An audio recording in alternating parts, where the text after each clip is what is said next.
ټوپکې وغورځولې کېږي خو دی خو نن هغه خلک تاسو ته معلوم دی دا کوم چې راغلي دي دوی زړه کومې شکریا ادا کوم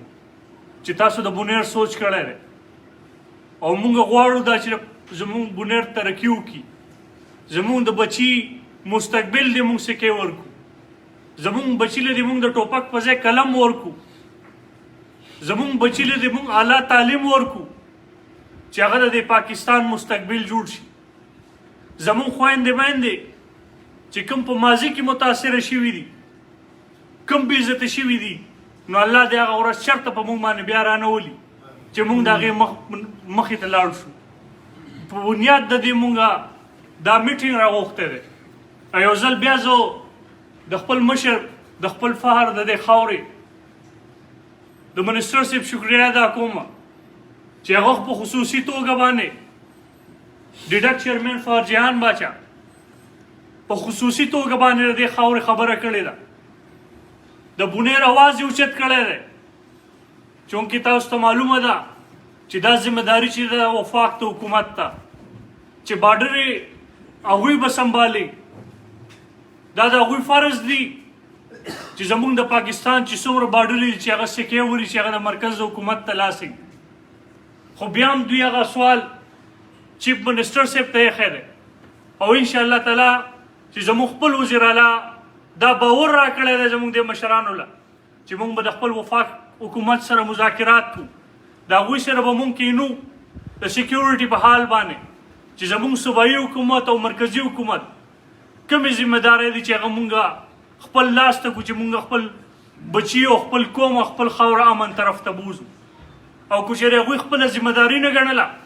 نو زموږ دارونه دا نمایندګان ناست دي زموږ خپل وزیر اعلی ناست دی هغه به خپله فیصله بیا کوي دا قوم به انشاءالله تعالی د هغوی سره ودرېږي د دې خاورې سره ودرېږي د دې بونیر سره ودرېږي که په هغې کې زموږ د مشرانو که زموږ د کشرانو که زموږ د هرې پارټۍ د سر قربانۍ راځي انشاءالله موږ به د بونیر دپاره هغه ورکو خپلې قربانۍ به ورکو خپل سرونه به قربانو خو په بونیر به موږ امن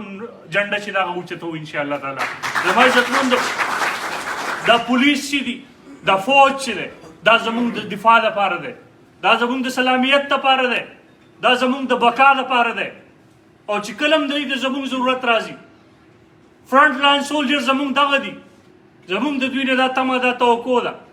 چې کوم صورتحال په سوات کې راغلی دی نو موږ دا نه غواړو چې بونیر طرف ته هغه راشي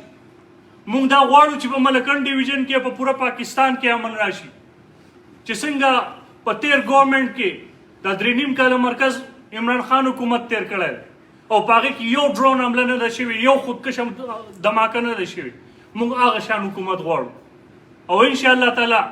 که زموږ د فورس ته زموږ ضرورت راغی د بونیر خاوره له چا نه پټه پناه نه ده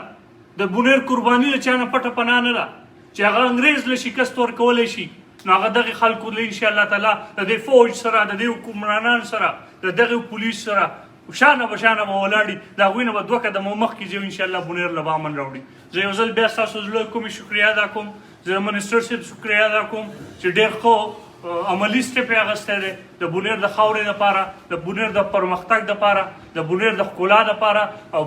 بونیر د بهتر مستقبل لپاره انشاءالله موږ به دا سرخورو د دې موږ کوشش کوو چې دا موږ امن وجود کړو په دې خاوره باندې موږ خپل بچي مستقبل سکې ورکو او بونیر هغه ښکلی بونیر جوړ کړو چې بونیر ګل د نمیري همیشه او موږ پکې هغه مشران او هغه کشران په امن سره اوسو ډېره مهرباني ډېره شکریه